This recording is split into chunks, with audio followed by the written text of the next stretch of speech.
Bismillahirrahmanirrahim. Hello, my dear students. Our lecture today includes thinking about the experience of the direct method. In the previous lecture, we started with the introduction and experience of the direct method. We have explained some of the important ideas related to the direct method. Today, we will explain observations and the principles, and we will also repeat or review some of the points that we have explained previously. Number 1, the students read aloud a passage. Reading is important. It is emphasized from the beginning, but the priority is given to spoken language or oral language. That's why we see that reading skills will be developed through practice with speaking. So language is primarily speech. We should keep in mind that all skills are important with priority to be given to oral language because language is considered primarily speech and the direct method. Another important point that students study something about the geography and cultural attitudes of the target language or of people who speak the target language. 2. The teacher points to the part of the map after each sentence is read. We talked about the idea of demonstration. We talked about the idea of using any technique to make the students understand depending on direct association. That's why the teacher makes use of immediate classroom environment in order to help the students to understand the meaning. 3. The teacher uses the target language to ask the students if they have a question. The students use the target language, so what is important here is that both teacher and the students use the target language because the native language should not be used or it is not allowed in the classroom. 4. The teacher answers the students' questions by drawing on the whiteboard. The teacher uses different techniques in order to make direct association or to help the students make this association between form and meaning. So the teacher should demonstrate, not explain or translate. Okay, and the students make direct association between the target language form and meaning. 5. The teacher asks the students questions about the map in the target language, to which the students reply in complete sentences in the target language. The teacher asks the students to use complete sentences for two main purposes. Number 1, students should learn to think in the target language. And number 2, because students learn the vocabulary items better when they use full sentences, because vocabulary item is acquired more naturally if the students use it in full sentences. 6. Students ask questions about the map. The purpose of language learning is to communicate, so it is very important to make the students communicate using the target language. That's why the students are given the opportunity to ask questions using the target language.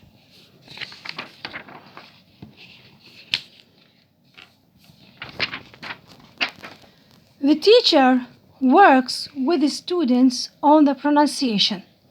So pronunciation is important. We mentioned that a very important idea in our explanation of the experience, that the teacher makes sure that students can pronounce difficult words because they are asked to, or they are required to communicate using the target language.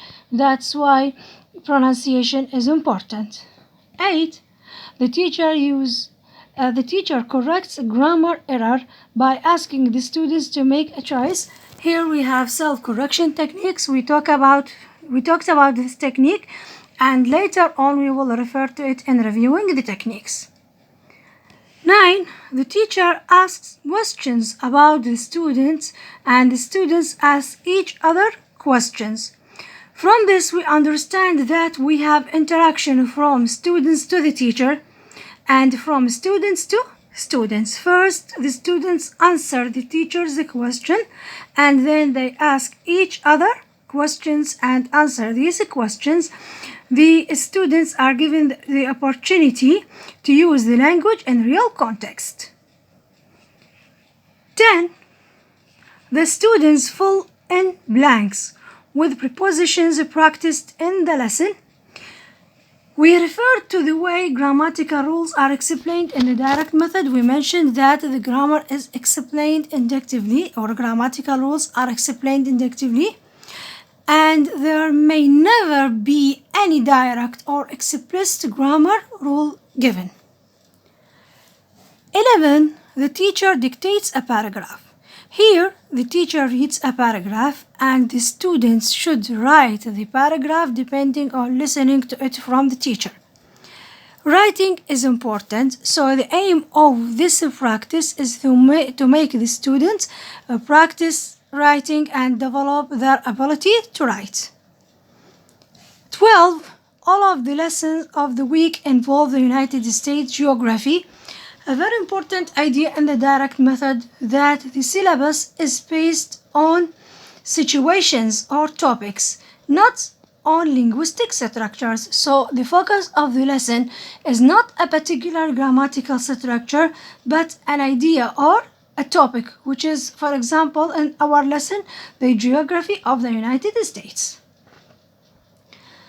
We referred in the experience, or in our explanation to the experience, to the proverb which is explained by the teacher to help the students to understand how people of that language live. Here we have change in the way we should understand culture of the target language by understanding the lifestyle or everyday lifestyle of people who speak the language.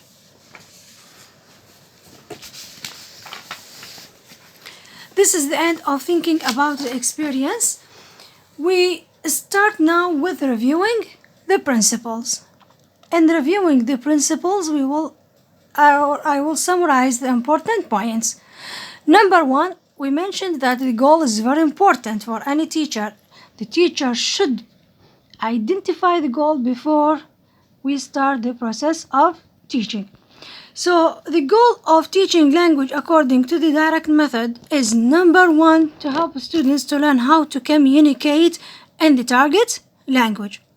And this is done by helping the students to learn to understand and think in the target language. How to think in the target language. So we have 2 important points. Number 1, learning how to communicate in the target language. And number 2, learning how to think in the target language. 2. What is the role of the teacher and what is the role of the students? The teacher directs the classroom with some space given to the students' participation. So the students are not passive as it is, or as the situation in the grammar translation method. The students are less passive than in the grammar translation method. They have some space to participate, and that's why they work like partners with the teacher in the teaching learning process. 3. What are some characteristics of the teaching and learning process? As I have mentioned previously in this question, we provide a summary to everything related to the method. So I have identified important points in answering this question. Number 1, teachers who use the direct method believe students need to associate meaning with the target language directly, and we use relia, pictures, pantomime. The teacher never translates or use the student's native language. This is point number 1. Point number 2, the students speak in the target language a great deal and communicate as if they were in real situations. 3, the syllabus used in the direct method is based upon situations. I have mentioned this point just a few minutes ago, okay? The 4, grammar is taught inductively. Also, this point is mentioned. That is, the students are presented with examples and they figure out the rules or the generalization from the examples. We don't have explicit explanation of grammatical rules. Finally, the students practice vocabulary by using new words in complete sentences. So this is a summary. Everything here is repeated. I have mentioned everything previously related to these important points, but here we have a summary to the whole method. Now we come to question number 4. What is the nature of students-teacher interaction? What is the nature of students-students interaction? In the case of direct method, we have 3 patterns of interaction: teacher to students, students to teacher, and students to students.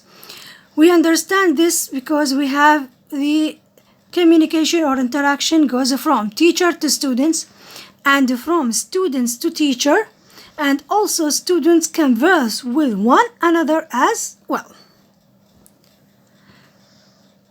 How are the feelings of the students dealt with? We don't have anything related to this point. 6. How is language viewed and how is culture viewed? Language is primarily spoken, not written. We mentioned previously that both types of skills are important, written and spoken, with a priority given to the spoken language. Students study common everyday speech in the target language. This is related to how language is viewed. How culture is viewed: the students understand the culture of the target language by having some knowledge about the history of people who speak the target language and the geography of the country. 7. What areas of language are emphasized and what skills are emphasized? It's very clear now that we have emphasis upon vocabulary and grammar, but with more emphasis given to vocabulary. Also, we have some emphasis in relation to pronunciation. Pronunciation is important because the students are supposed to use the target language orally. Concerning the skills, all skills are important with a priority given to oral skills first and written skills then. All skills should be emphasized, but it is a type or a matter of order. First, we emphasize oral skills, and second, we emphasize written skills. 8. What is the role of the student's native language? The student's native language should not be used in the classroom by the teacher or by students. 9. How is evaluation accomplished? The students are asked to use the target language. They are asked to do so using both oral and written skills. So the students' evaluation is done according to their ability to use the target language orally and in a written way. 10. How does the teacher respond to students' errors? We said that the teacher uses self-correction technique. Now I'll talk about reviewing the techniques, just a few important points. Number 1, reading aloud. Students take turns reading sections of a passage, play, or a dialogue out aloud. Reading aloud is important. It's part of developing the student's ability in written skills. Question and answer exercises. The students or this exercise is conducted only in the target language. Students are asked questions and answer in full sentences so that they practice new words and grammatical structures. So the aim of this exercise is to help the students to practice new learning points. The new points are presented by the teacher, including vocabulary items and grammatical structures in full sentences. Now we come to an idea which is mentioned many times, but with details. Self-correction techniques, that the teacher helps the students who produce something incorrect to correct themselves. The teacher can do so by using different techniques. Number 1, the teacher has the students self-corrected by asking them to make a choice between what they said and an alternative answer he supplied. So first, the teacher gives the students the chance to make a choice between two answers. Also, the teacher might simply repeat what the student has just said using a questioning voice to signal to the students that something was wrong with it. Another way that the teacher can use to make the students understand that something is incorrect, that the teacher repeats what the student said, stopping just before the error.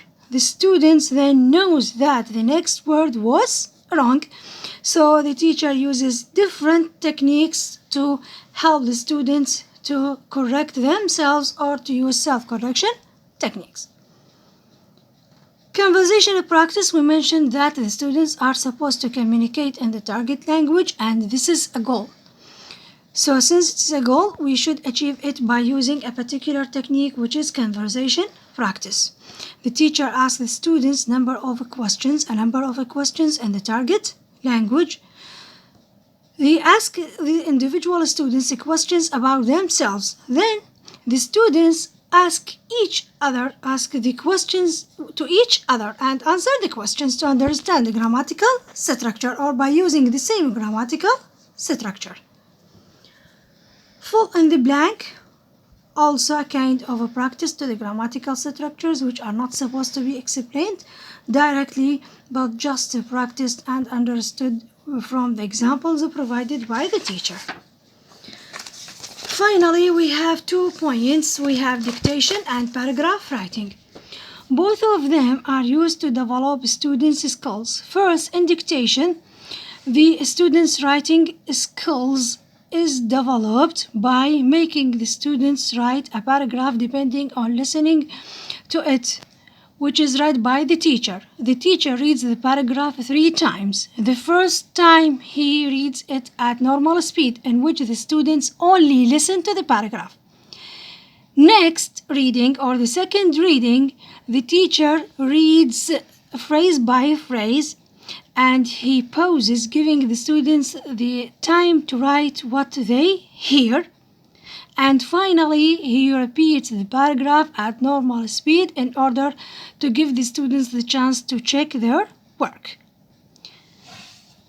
Another technique which is used to help the students to develop their writing skills is asking the students to write a paragraph in their own words on the major geographical features about any topic or about similar topics to what they have studied in the lesson, in order to help them develop their ability to write in the target language.